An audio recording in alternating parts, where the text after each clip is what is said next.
여섯째 달에 천사 가브리엘이 하나님의 보내심을 받아 갈릴리 나사렛이란 동네에 가서 다윗의 자손 요셉이라는 사람과 약혼한 처녀에게 이르니 그 처녀의 이름은 마리아라. 그에게 들어가 이르되 은혜를 받은 자여 평안할지어다. 주께서 너와 함께 하시도다. 처녀가 그 말을 듣고 놀라 이런 인사가 어찌함인가 생각하며 천사가 이르되 마리아여 무서워하지 말라. 내가 하나님께 은혜를 입었느니라. 보라, 내가 잉태하여 아들을 낳으리니 그 이름을 예수라 하라.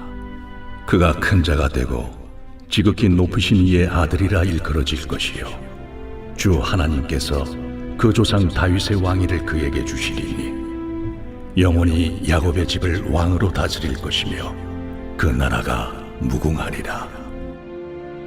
나는 남자를 알지 못하니 어찌 이 일이 있으리이까?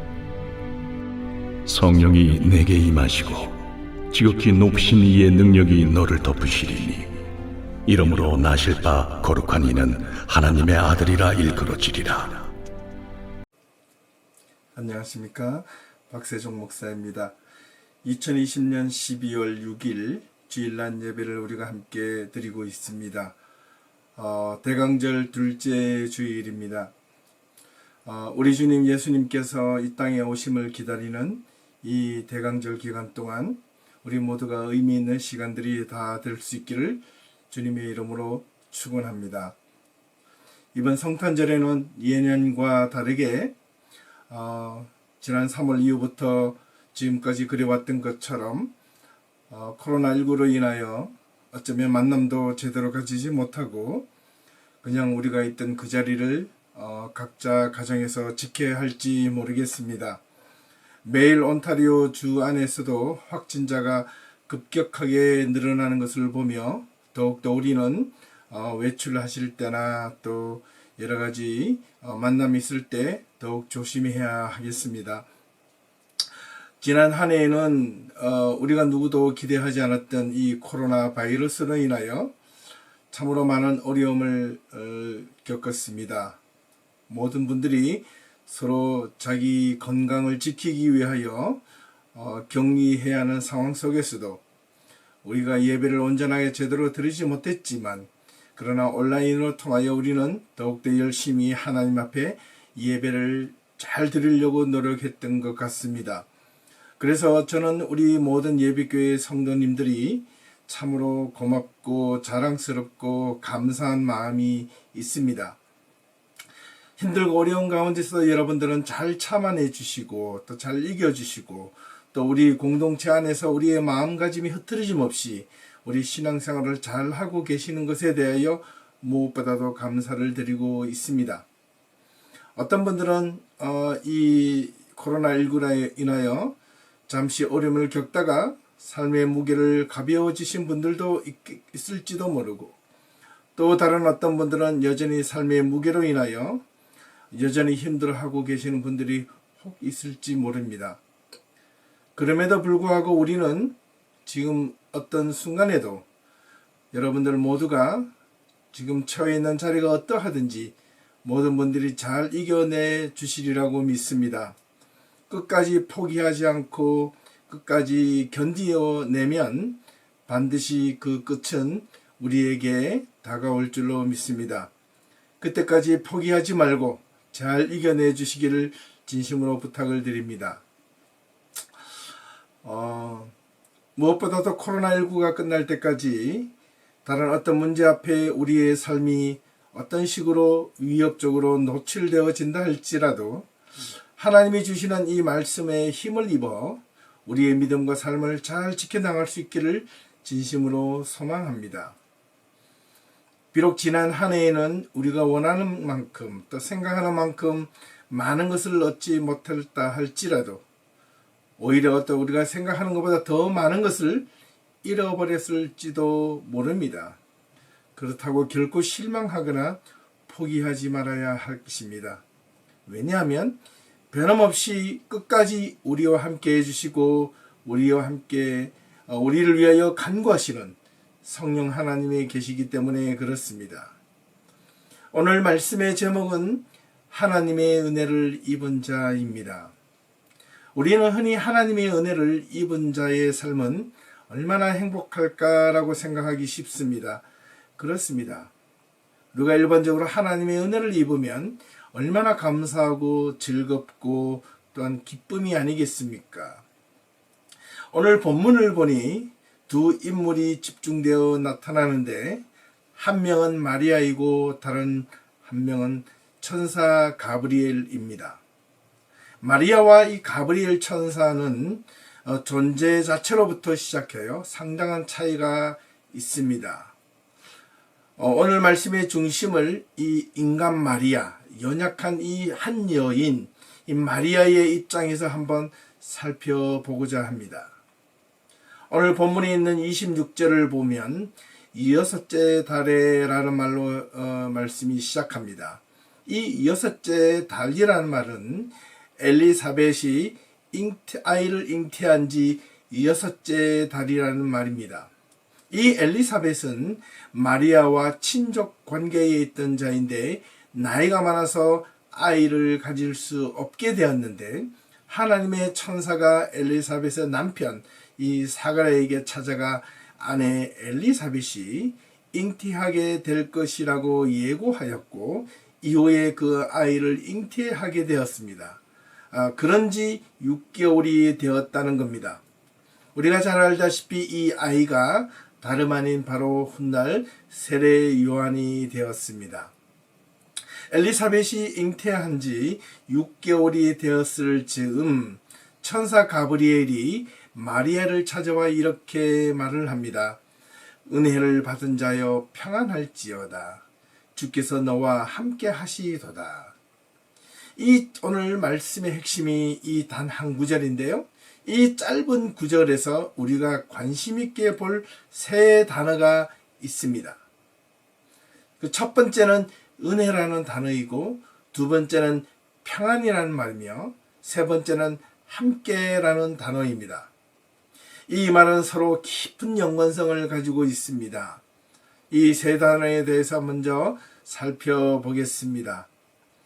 첫 번째는 먼저 두 번째 이야기인 평안이라는 말부터 살펴보겠습니다.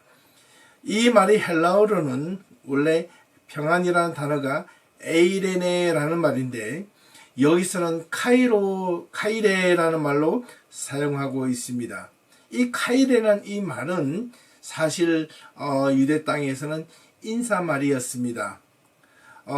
NIV 성경에서는 이 카이레라는 이 단어를 그리팅 이런 말로 해석해 놓았습니다.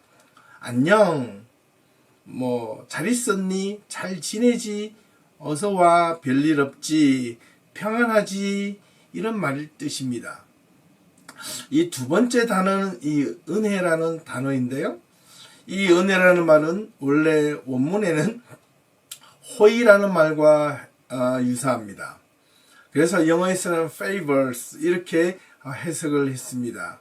내가 하나님으로부터 호의를 입었다. 하나님께 은혜를 입었다라는 말은 네가 하나님께 호의를 입었다라는 말입니다. 그런데 이 본문에서는 은혜를 입었다는 말로 해석했습니다. 큰 무리는 없습니다.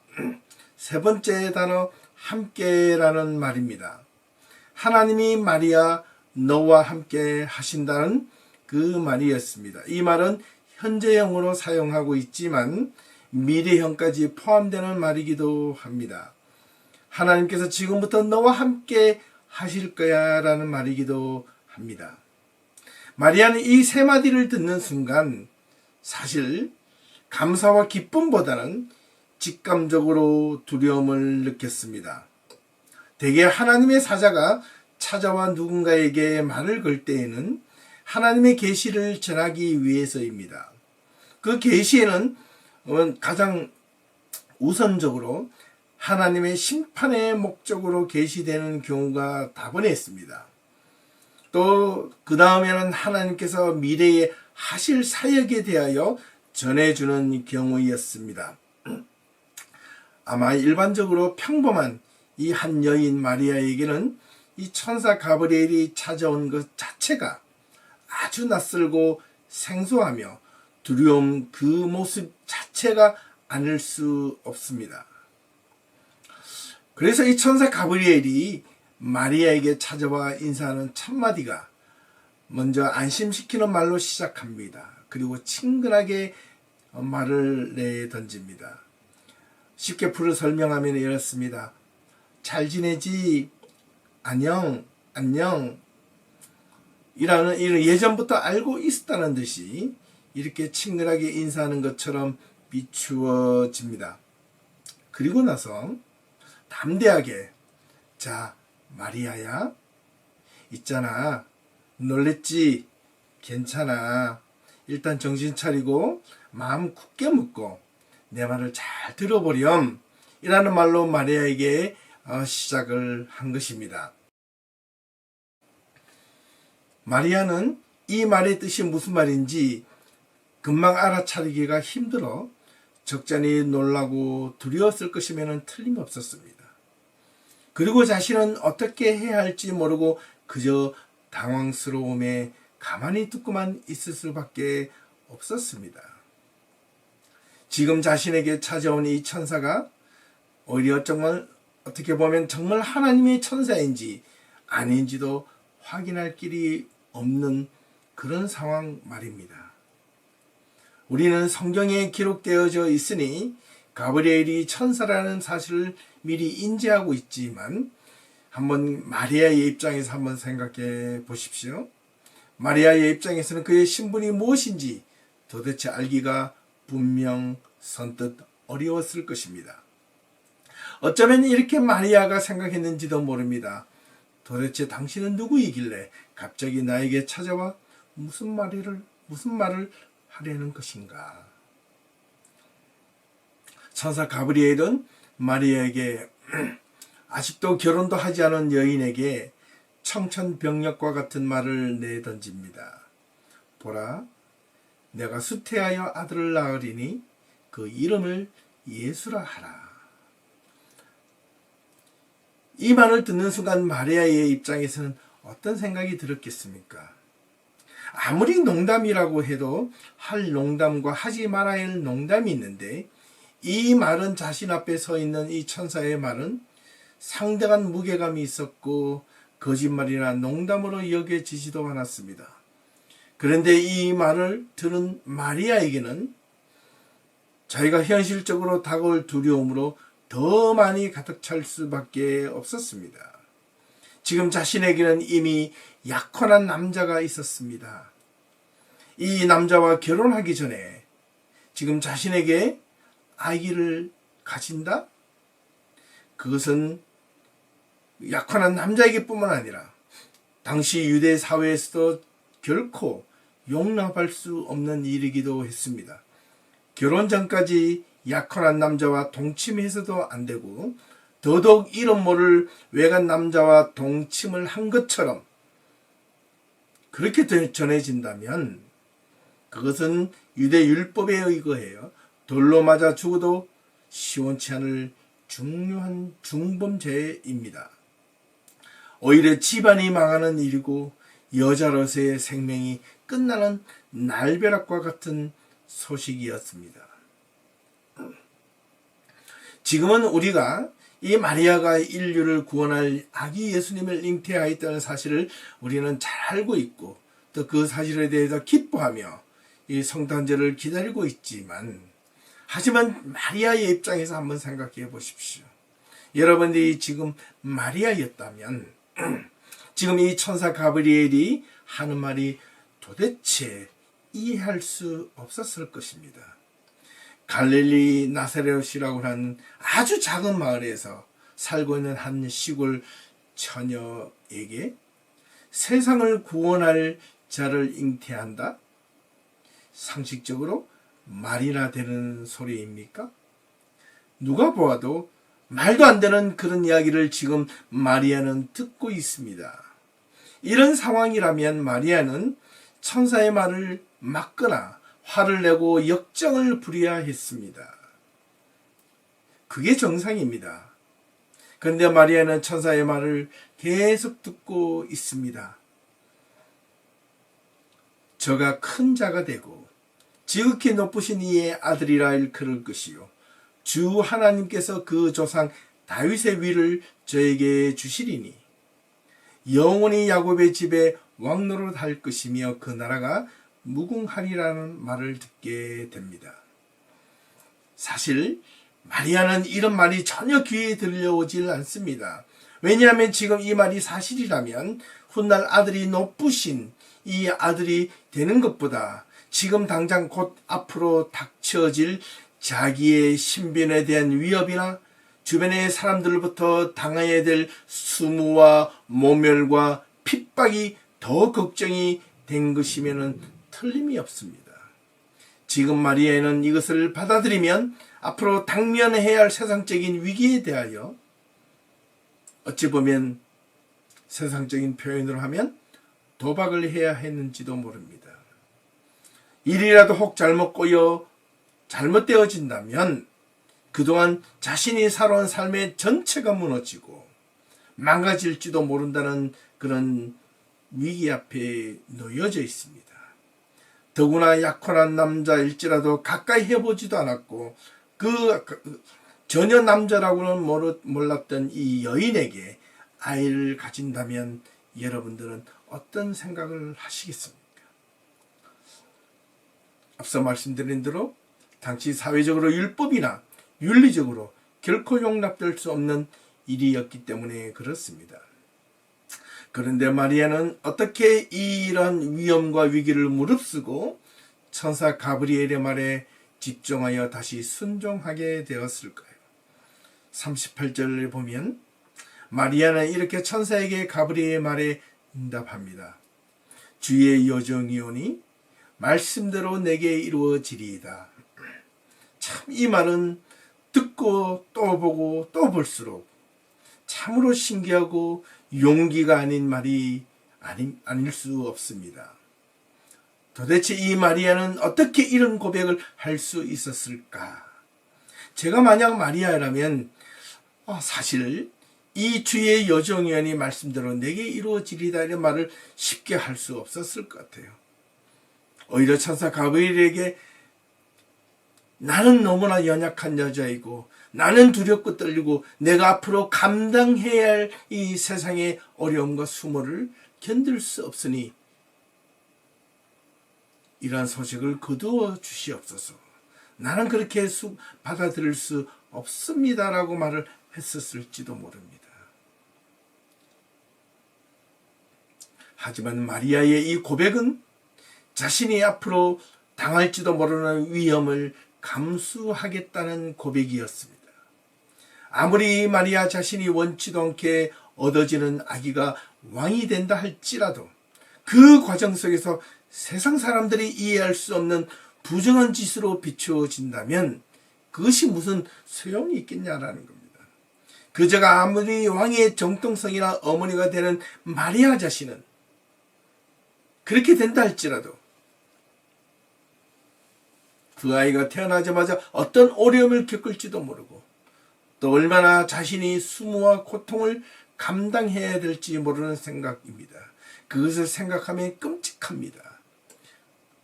그래서 그만두고 싶을지도 모릅니다. 그런데 마리아는 이렇게 대답을 합니다. 주의 여정이오니 말씀대로 내게 이루어지소서. 이 말은 곧 천사 가브리엘이 마리아에게 찾아와 처음 했던 말과는 전혀 다른 상황이 시작될 것이라는 말이기도 했습니다. 천사 가브리엘이 이 마리아에게 했던 말을 다시 돌이켜보면 마리아야 안녕 잘 지냈지. 하나님의 평안 하나님의 은혜가 하나님의 호의가 너에게 주어졌다. 하나님께서 너에게 은혜가 임했다. 주께서 너와 함께 하실 것이다. 이런 말과는 전혀 다른 상황이 전개될지도 모른다는 고백이었습니다. 흔히 은혜가 임하고 주님이 함께 하시면 무서울 것도 두려울 것도 없어야 하고 오직 평안과 감사와 기쁨만 넘쳐야 하는데도 불구하고 이 마리아는 오히려 자신이 이런 하나님의 은혜 바로 곧 아기 예수님이 성령으로 잉태된다는 그 소식을 듣고 앞으로 감당해야 될 그 고난과 수모, 어려움을 능히 그것을 이겨나가겠다는 고백이었습니다. 현실적으로 감당하기 불가능한 일이 지금 자신 앞에 놓여져 있을 때 마리아의 선택은 두 가지 중 하나였습니다. 앞서 말씀드린 대로 거절하는 것과 그것을 수용하는 것이었습니다. 마리아에게는 자신에게 감당할 수 없는 일이 벌어질 것에 대하여 충분히 거절할 수 있었음에도 불구하고 그 이상으로 마리아에게 다가왔던 것은 그 전해진 그 말씀이 정말 하나님의 말씀인 줄을 믿고 그 일을 수용할 수 있었던 것은 천사 가브리엘이 앞서 언급한 대로 이 세 단어 때문이었습니다. 평안할지어다. 그 다음 하나님께서 너에게 은혜가 임했다. 마지막 세 번째, 주께서 너와 함께 하시겠다. 사랑하는 성도 여러분, 우리가 삶을 살아감에 있어서 어려움과 고난, 괴로움이 없으면 좋겠지만 그 어려움과 고난, 고통, 때로는 남들이 이해하지 못하는 이 자신만이 겪고 있는 삶의 어려움에 봉착했을 때 먼저 주님의 평안과 주님의 은혜와 주님이 여러분들과 함께 하시기를 진심으로 소망합니다. 우리에게 주님의 평안과 은혜와 그리고 주님이 함께 하시는 일이 있는 곳에는 우리가 감당할 수 없는 일이 생길지라도 능히 감당해낼 줄로 믿습니다. 마리아는 자신이 감당할 수 없는 일이 벌어지고 있는데 주님의 평안의 인사를 받았고 주님의 은혜가 자신에게 임한다는 사실을 믿었고 주님이 함께 하신다는 사실을 저는 몸으로 받아들였습니다. 그래서 믿음은 단순히 누구를 의지하는 차원 이상의 힘을 가져다 줍니다. 믿음은 불가능을 가능케 하는 힘을 줍니다. 우리가 주님이 평안히 함께 한다고, 주님의 은혜가 우리에게 임한다고, 주님이 우리와 항상 함께 하신다고 우리 앞에 어려움이 없는 것은 아님이라는 사실입니다.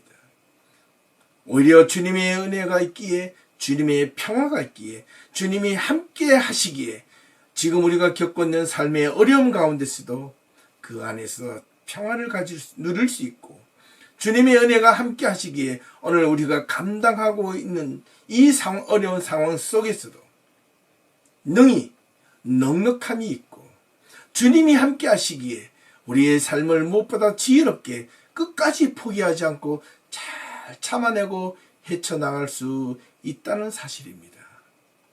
사랑하는 성도 여러분, 대강절 둘째 주일에 우리 아기 예수님의 이 땅에 오심을 우리 모두는 기다리고 있습니다. 희망이 없는 기다리면 무의미하고 야속하기만 합니다. 마리아는 천사 가브리엘의 응답으로 인하여 자신에게 다가올 삶의 위기를 두려움으로 처음에는 시작하였지만 그 끝은 두려움이 아니라 오히려 그 두려움보다는 희망과 평화와 은혜와 더불어 동행해 주실 것이라는 하나님의 약속된 말씀을 믿고 자신의 삶을 당당하게 헤쳐나갔습니다. 우리도 아기 예수님을 기다리는 이 대강절 기간 동안 지금 우리가 겪고 있는 삶의 어려움을 믿음을 가지고 희망 가운데 잘 헤쳐나갈 수 있기를 주님의 이름으로 축원합니다. 하나님의 은혜를 온전히 경험하려는 자에는 현실에 대한 두려움을 이겨야 합니다. 현실적으로 다가오는 수만 가지의 두려움을 이기고 극복해 나갈 때 그제서야 비로소 하나님의 은혜가 또 어떻게 하나님이 우리와 동행하셨는지 함께 하셨는지 우리가 고난과 괴로움과 절망 가운데서도 하나님이 우리에게 어떤 평화를 주셨는지 경험하게 되실 거라는 겁니다. 우리 주님은 여전히 우리에게 말씀하십니다. 아무개야 나 여기 있어. 괜찮아. 두려워하지 마. 지금 너 힘들고 어려운 건 나 알아. 우리 함께 한 번 더 잘 극복해 나가자꾸나. 포기하지 말아라. 놓치지 말아라. 끝까지 붙들고 함께 가자꾸나. 괜찮아. 힘들고 어렵지만 잘 참아내고 있어. 지금까지 잘 해왔단다. 앞으로도 더 끝까지 이 어둠의 터널을 빠져나올 때까지 우리는 포기해서는 안 된단다. 내가 옆에 있어줄게. 내가 너의 손을 꼭 붙잡고 있을게. 끝까지 함께 하자라는 우리 주님의 속삭이는 음성, 그 음성이 우리 마음속에서 항상 일어날 수 있기를 진심으로 소망합니다. 특별히 코로나19로 인하여 삶이 격리되어 있는 이때야말로 서로에게 안부의 인사를 주고받을 수 있어야 하겠습니다. 대강절 기간 동안 서로에게 하나님의 은혜를 간구하는 기간이 될 수 있기를 소망합니다. 또한 서로에게 우리가 함께 있으니 하나님이 우리와 함께 하시니 이 상황을 잘 이겨내자는 그런 격려가 계속해서 이어질 수 있어야 하겠습니다. 그래야 우리 예비교회 공동체 신앙생활하는 의미와 가치가 있지 않겠습니까? 모쪼록 우리 성도님들 이 추운 겨울날, 이 겨울을 무사히 건강하게 다 잘 지낼 수 있기를 진심으로 소망합니다. 우리 주님의 은혜가 이 한 주간에도 우리 모든 가정과 삶에 항상 여러분들과 함께 하시기를 주님의 이름으로 축원드립니다. 함께 기도드리겠습니다. 하나님 아버지 감사합니다. 마리아에게 찾아왔던 가브리엘 천사의 했던 그 말이 마리아 자신의 인생을 바꾸어 놓을 만큼 참으로 두렵고 떨리는 말이었지만 천사 가브리엘이 마리아에게 던져주었던 평안의 인사와 하나님의 은혜를 입었고 하나님이 너와 함께 하실 것이라는 그 사실을 몸으로 받아들이고 앞으로 자신에게 감당해야 될 세상적인 어려움과 고난도 넉넉히 이겨갈 것이라는 고백을 우리가 오늘 말씀을 통하여 들었습니다. 우리 사랑하는 성도님들 각 가정마다 삶이 어렵고 고난 가운데 있을 때마다 우리 주님의 평안의 인사와 주님의 은혜와 주님이 함께 하신다는 사실을 항상 마음속에 새겨듣고 그것으로 인하여 우리가 이 어려운 시기를 잘 이겨낼 수 있도록 하나님 도와주시옵소서. 이 한 해도 서서히 저물어 갑니다. 하나님께서 함께하여 주시고 내년에는 더욱더 즐겁고 감사하고 기쁘고 행복한 이야기만 많이 전해질 수 있도록 하나님 허락하여 주시옵소서. 하지만 행여 그러지 못한 상황이 있을지라도 하나님이 우리와 함께 하심으로 인하여 하나님의 은혜가 우리 가운데 임함으로 인하여 늘 언제나 평안 가운데 우리가 살아가게 하옵소서. 감사드리며 예수님의 이름으로 기도하옵나이다. 아멘.